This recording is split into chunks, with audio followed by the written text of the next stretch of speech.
to nature is close to the world. Myron Western Blossoms at Shankarpalli 7799949104. ఈ రోజుల్లో మనకి చాలామంది కూడా షుగర్ వ్యాధితో బాధపడుతూ ఉన్నారు. 100% మందికి షుగర్ ఉంది.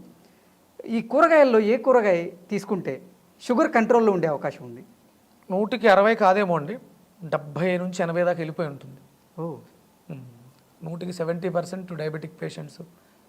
మనకి 2007లో రాజీవ్ దీక్షిత్ గారు అని ఒక ఆయన వాగ్భటుని శిష్యులు ఈ డయాబెటిక్ మీద ఒక పెద్ద యుద్ధమే చేశారు. ఆయన లైఫ్ స్టైలు, ఆహారపు అలవాట్లు, మనం వాడుతున్నటువంటి వంటింటి పాత్రలు, వీటి మీద దృష్టి పెట్టి ఒక అద్భుతమైనటువంటి కార్యాచరణలు పెడితే ఆల్ ఆఫ్ సడన్ ఆయన చనిపోవడం జరిగింది. దాని వెనకాల ఎన్నో మిస్టరీస్ ఉన్నాయి. కానీ అప్పట్లో మనకి ఇన్ని ఎలక్ట్రానిక్ మాధ్యమాలు లేవు కాబట్టి పెద్దగా స్ప్రెడ్ అవ్వలేదు. అప్పట్లో ఆయన చెప్పినప్పుడే 70, ఇప్పుడు అది ఇంకా పెరుగుంటుంది. కానీ ఇప్పుడు ఈ 1 year జర్నీలో చాలా నేను కొన్ని లక్షల మందికి డయాబెటీస్ అనేది తగ్గడం చూశాను. వాళ్ళు ఫీడ్బ్యాక్ ఇవ్వడం విన్నాను. మన వంటింట్లో ఉంటుంది అద్భుతం బీరకాయ. కొన్ని లక్షల మంది నుంచే నేను ఫీడ్బ్యాక్ వినడం జరిగింది. అద్భుతం మన వంటింట్లోనే, అంటే ఇదేది అంటే అవగాహన కోల్పోయాం అంతే, అంతకుమించి ఏం కాదు. పూర్వం నుంచి ఉంది వంటిల్లే వైద్యశాల అంటే మరి మెడిసిన్స్ అని ఎక్కడ కనపడవే అంటే ఆ పోపుల పెట్టెలో దాచేసారు. ఆ పోపెట్లు బట్టి వరకే తెలుసు. మన చుట్టూ ఉండే చాలా పదార్థాల్లో ఔషధ గుణాలు ఉన్నాయన్న విషయాన్ని మనం మర్చిపోయాం అంతే. ఇప్పటి నుంచో చెప్పుకుంటూ వస్తున్నారు వంటిల్లే వైద్యశాల, మీకు కావాల్సిన మెడిసిన్స్ అన్నీ అక్కడే ఉన్నాయి. అమ్మే MBBS డాక్టర్, అమ్మ చేత్తో వండి ఆహారం పెట్టిందంటే మన రోగాలన్నీ తగ్గిపోతాయి. ఇప్పుడు వంటిల్లు ఖాళీగా ఉంటున్నాయి, పదార్థాలన్నీ ఫ్రిడ్జ్లో ఉంటున్నాయి, అమ్మలు వంటింట్లో ఉండట్లేదు. పిజ్జాలును బర్గర్లు మనం అట్లా ఆర్డర్ పెట్టి తెచ్చుకుంటాం. అందుకని అనారోగ్య సమస్యలు పెరిగిపోయింది. చిటికేస్తే ఫోన్ కొడితే పెట్టొస్తుంది. మరి దాంతోపాటు అదే చిటికలో రోగాలు కూడా వస్తాయి కదా. మన చుట్టూ చాలా ఉన్నాయండి, అద్భుతాలే ఉన్నాయి మన వంటింట్లో. నిజమేది, ఊరికే మన పెద్దలు ఊరికే ఏది చెప్పరు. వంటిల్లే వైద్యశాల, అందులో ఉన్నటువంటి ద్రవ్యాలు మెడిసిన్స్ అని ఊరికే చెప్పలేదు. బీరకాయ చాలా అద్భుతంగా పనిచేస్తుంది. ఇంతలా పనిచేస్తుందా అన్న విషయం ఆ ఫీడ్బ్యాక్ విన్న తర్వాత చూస్తున్నాను నేను. ఇప్పుడు మేము ఏదైతే ఈ కైలాస మానస సరోవర యాత్రకి అమృతాహారం అంటే ఇంక వండింది ఏమి తినవండి, వెజిటబుల్స్నే పేస్ట్లా తయారు చేసుకుని దాన్ని తింటూ ఉండాలి. ఆకలేసినప్పుడు ఎంత ఆకలేస్తే అంత దాన్ని తినడమే. తింటూ ఉంటుంది, శరీరం గాల్లో తేలుతూ ఉంటుంది, మనకి అక్కడ బరువు అనిపించదు. అలా మన లైఫ్ స్టైల్ డిజార్డర్ ఇది డయాబెటీస్ అనేది. డాక్టర్ వరప్రసాద్ రెడ్డి గారు హెట్రో MD ఆయన చెప్పారు. అప్పటి వరకు ఎవరు చెప్పలేదు ఇది ఒక లైఫ్ స్టైల్ డిజార్డర్ అని. ఆయనే చెప్పారు. అంటే అంత పెద్ద మనిషి బయటకు వచ్చి చెప్పడం అనేది నిజంగా గర్వించాలి, ఆయనకి కృతజ్ఞతలు తెలియచేసుకోవాలి. అంటే ఇక్కడంతా కూడా మెడిసిన్స్ మీద వ్యాపారం జరుగుతున్నప్పుడు ఒక మెడిసిన్స్ తయారు చేసే వ్యాపారవేత్త బయటకు వచ్చి ఇది లైఫ్ స్టైల్ డిజార్డర్, మీ చేతులారా మీ జీవితాన్ని నాశనం చేసుకుంటున్నారయ్యా, మారండి, మందుల వల్ల ఏం పని కాదని చెప్పడం అనేది నిజంగా గర్వంగా చెప్పుకోవచ్చు. అద్భుతం, ఆయనకి థ్యాంక్స్ చెప్పాలి. ఆ వీడియో చూసిన తర్వాత నాకు ఇంకొంచెం ధైర్యం పెరిగింది. ఎస్, మాట్లాడవచ్చు దీని గురించి అని మాట్లాడడం. అంతకుముందు మనం పెట్టాం, ఫీడ్బ్యాక్లు పెరిగినాయి. అప్పటి నుంచి రివ్యూస్ తీసుకోవటం, కాల్స్లో మాట్లాడటం, వాళ్ళు ఎలా వాడారు, దాన్ని ఎలా తీసుకున్నారు, ఎలా తగ్గింది. బీరకాయ అయితే అద్భుతంగా డయాబెటీస్ మీద చాలా అద్భుతంగా పనిచేస్తుంది. ఒరిజినల్గా ఇది వృశ్చిక రాశికి సంబంధించింది. రక్తాన్ని శుభ్రం చేయటంలో అత్యధికమైనటువంటి ప్రాముఖ్యత కలిగింది బీరకాయ. మనం ఏదైనా డెలివరీలు అవి జరిగినప్పుడు, సిజేరియన్స్ జరిగినప్పుడు ఫస్ట్ పెట్టే ఫుడ్ బీరకాయ వేపుడుతో అన్నం పెడతారు. తీరికగా అరుగుతంతో పాటు పుళ్ళని మానిపిస్తుంది అది. పుళ్ళు లోపల కానీ ఇంటర్నల్ కానీ ఎక్స్టర్నల్ కానీ ఏదైనా పుండు ఉంటే అద్భుతంగా మానిపించే గుణం బీరకాయకు ఉంది. అది మనకు తెలియదు. వేపుడు పెట్టాలి, బీరకాయ వేపుడు పెట్టండి. అది నువ్వుల నూనెతో చేసినటువంటి బీరకాయ వేపుడు పైత్యానికి మంచిది, పెద్దలు అప్పట్లో చెప్పింది. అది ఉండే, అంటే నేను రీసెంట్గా పాత పుస్తకాలు వెతుకుతుంటాను, అట్లా ఉంది ఆల్రెడీ, ఎప్పటి నుంచో ఉంది. బీరకాయ అతిమూత్ర వ్యాధికి బీరకాయని దంచి, అంటే అప్పట్లో మిక్సీలు అవి లేవు కదా, రోట్లో వేసి దంచేవాళ్ళు.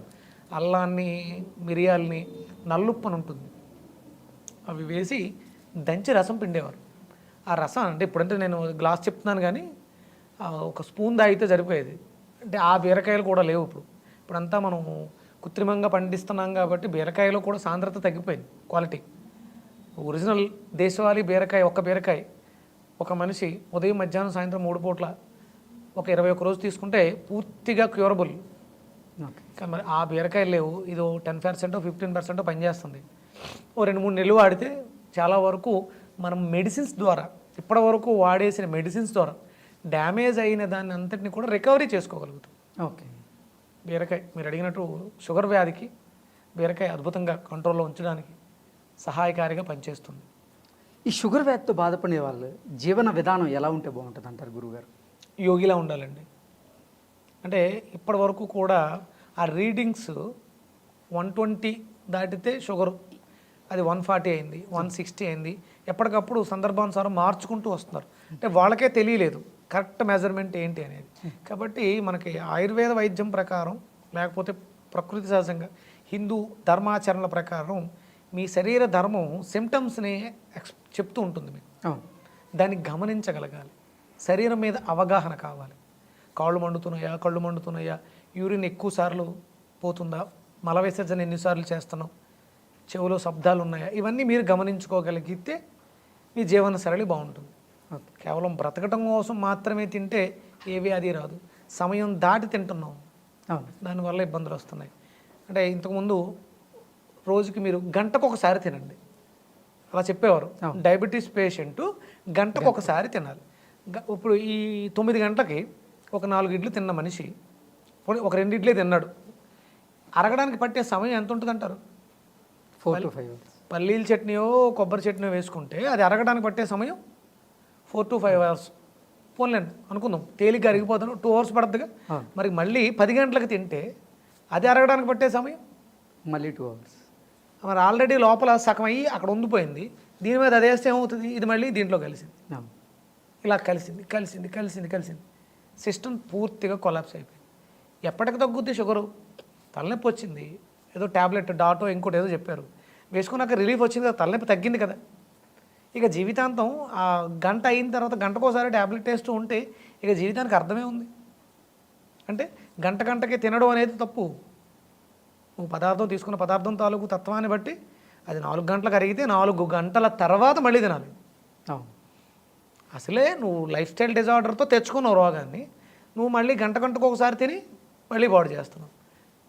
బలమైన ఆహారం, శక్తివంతమైన ఆహారం ఒక్కసారి తీసుకుని వదిలే ఏం కాదు. మాత్రలు వేసుకో ఏమీ కాదు.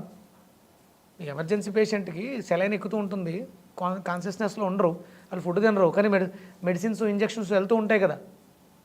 అంటే మన వాళ్ళు ఏమనుకుంటారంటే మాత్ర వేసుకోవాలి కాబట్టి తినాలి, అందుకని తింటున్నాం, అందుకని మాత్ర వేసుకుంటున్నాం.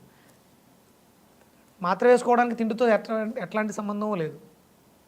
గట్టి పదార్థం, ఆరోగ్యకరమైన పదార్థం ఒకసారి తినేసి వేసుకోవాల్సిన ట్యాబ్లెట్లు వేసుకో, అయిపోయింది. మళ్ళీ రేపు పొద్దుట వరకు ఏమీ ఏమీ కాదు. షుగర్ ఎందుకు దారిలోకి రాదు? నోటిని అదుపులో ఉంచుకుంటే.